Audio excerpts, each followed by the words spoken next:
તુલસીનો છોડ એ ખૂબ જ પવિત્ર માનવામાં આવે છે. કહેવાય છે કે જો તુલસીનો છોડ ઘરના આંગણામાં હોય તો હંમેશા તે ઘરમાં સકારાત્મક ઉર્જા રહે છે, પરિવારમાં ખુશહાલી રહે છે.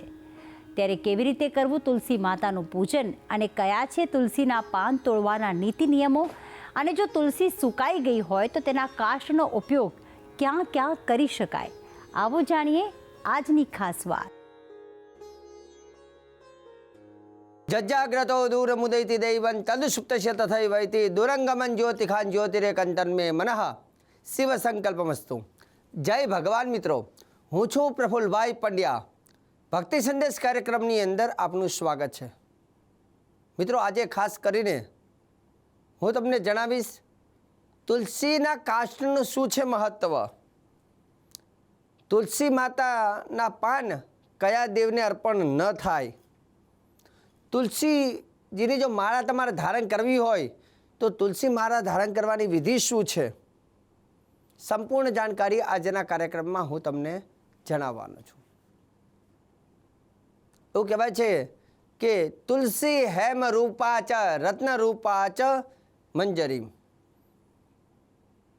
ઘણીવાર આપણે તિરુપતિ બાલાજી જતા હોય તો ત્યાં ઘણા લોકો સોનાની વસ્તુઓ દાન કરતા હોય છે મંદિરમાં, આપણે જોઈએ છીએ. ઘણા લોકો ત્યાં માથાના વાર અર્પણ કરતા હોય છે.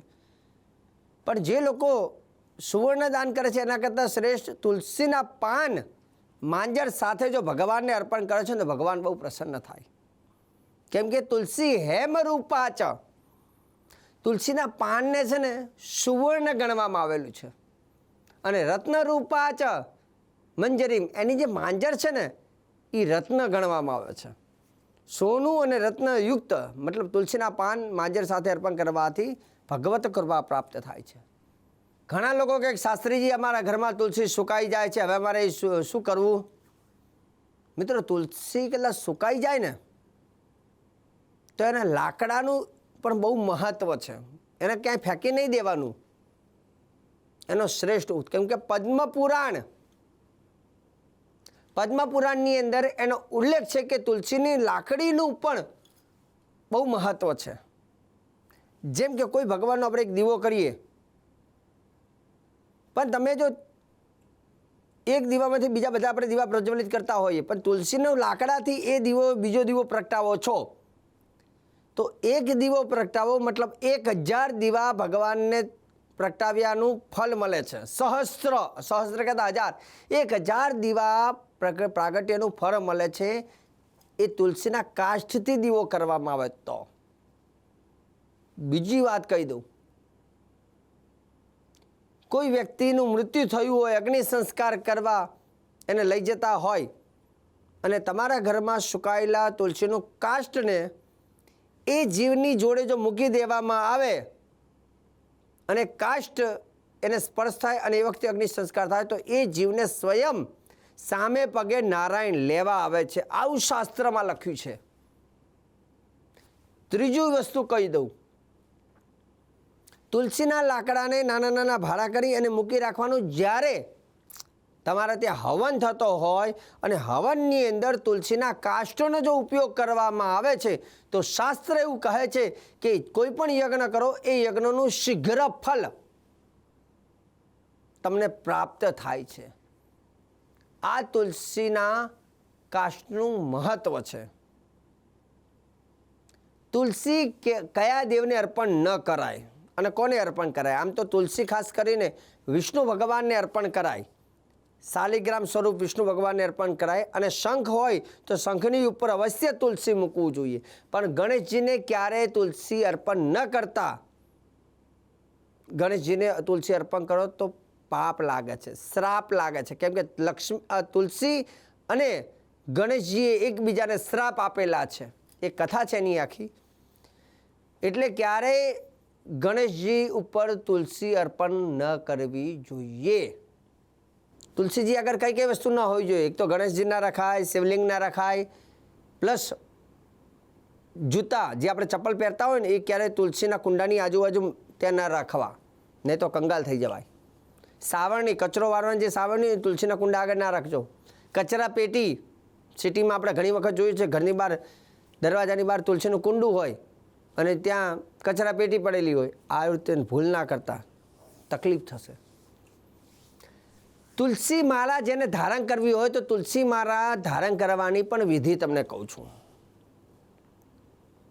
જ્યારે તમે તુલસી તમારા ગળામાં અથવા હાથમાં જ્યારે ધારણ કરો છો, તુલસીના કાષ્ઠથી બનેલી માળા, ઓરિજિનલ પાછું લાકડું તુલસીનું કાષ્ઠથી બનેલી હોય.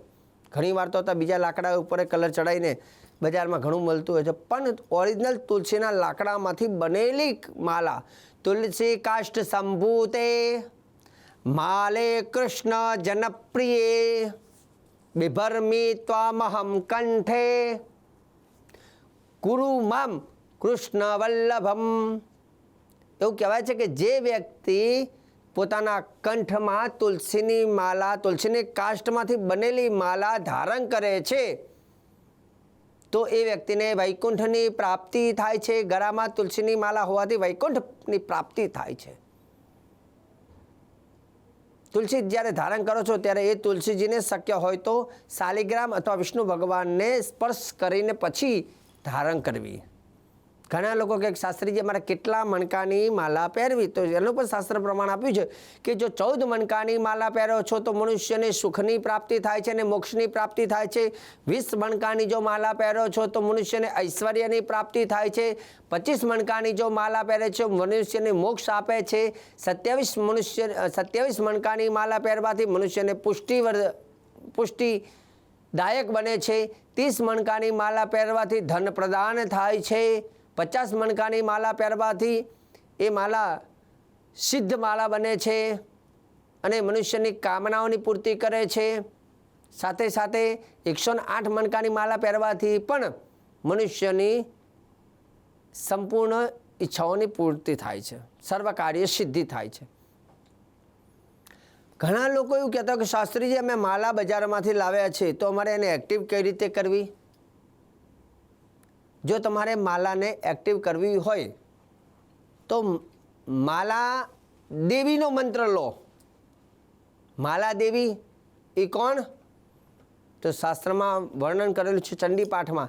મામાલે મહામાયે સર્વશક્તિ સ્વરૂપિણી ચતુર્વર્ગ ત્વૈજ્ઞાન અસ્મન્ને સિદ્ધિરાભવ અવિગ્રમ કુરુ માલે તમ ગુયાદી દક્ષિણે કરે જપકાલે સિદ્ધિદમ પ્રસિદ્ધ મમ સિદ્ધ અક્ષમાલા અધિપતે સુસિદ્ધિ દેહી દેહી સર્વમંત્ર સાધિની સાધાય સર્વ પરિકર સ્વાહા મંત્ર છે. તો અક્ષમાલા દેવી, જે માલાની પણ એક દેવી છે, અક્ષમાલા જેને કહેવાય. નવી માલા તમે જ્યારે લાવ્યા હોય તો બજારમાંથી લાવો એટલે એની ઉપર ગંગાજળ છાંટવું. ગંગાજળ છાંટ્યા બાદ એ માલાની ઉપર કંકુ ચોખા પુષ્પ અર્પણ કરો અને ઓમ અક્ષમાલિકાય નમઃ મંત્ર બોલો. ઓમ અક્ષમાલિકાય નમઃ મંત્ર બોલીને એની ઉપર તમે વધાવો.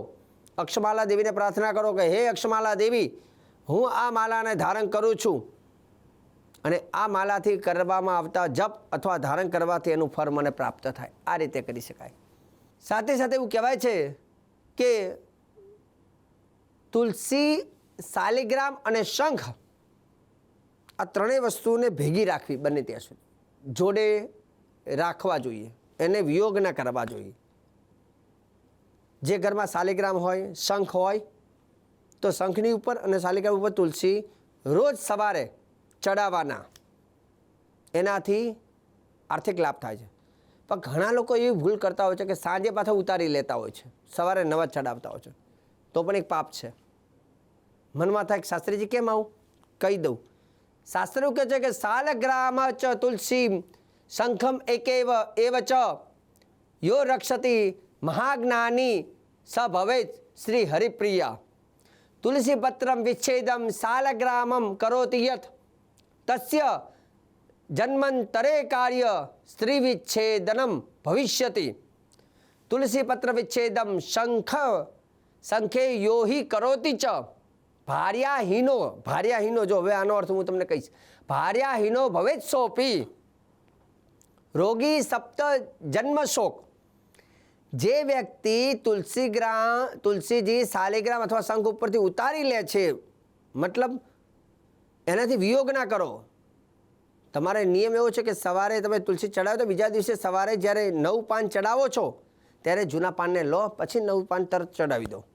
પણ રાત્રે તમે તો આખી રાત શાલિગ્રામ તુલસી જોડે નથી હોતા, તુલસી તમે લઈ લીધી એટલે વિયોગ થયો કહેવાય.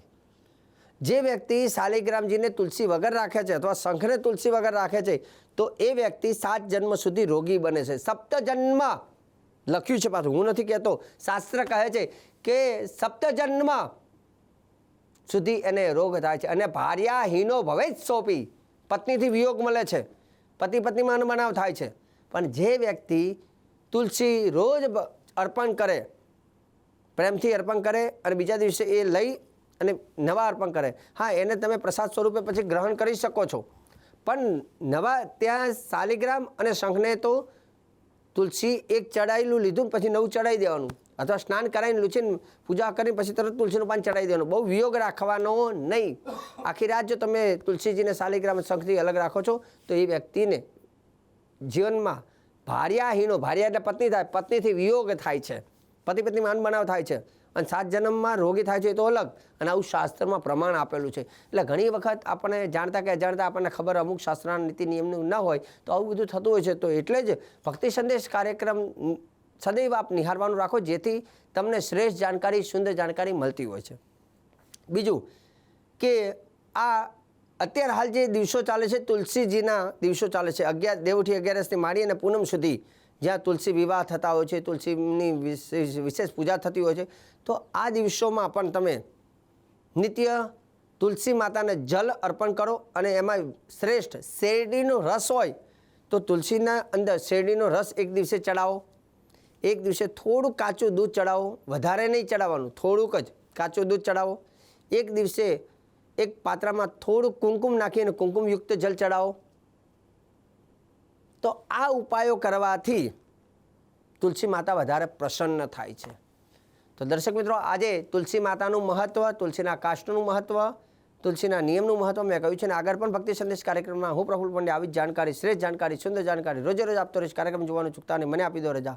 જય ભગવાન.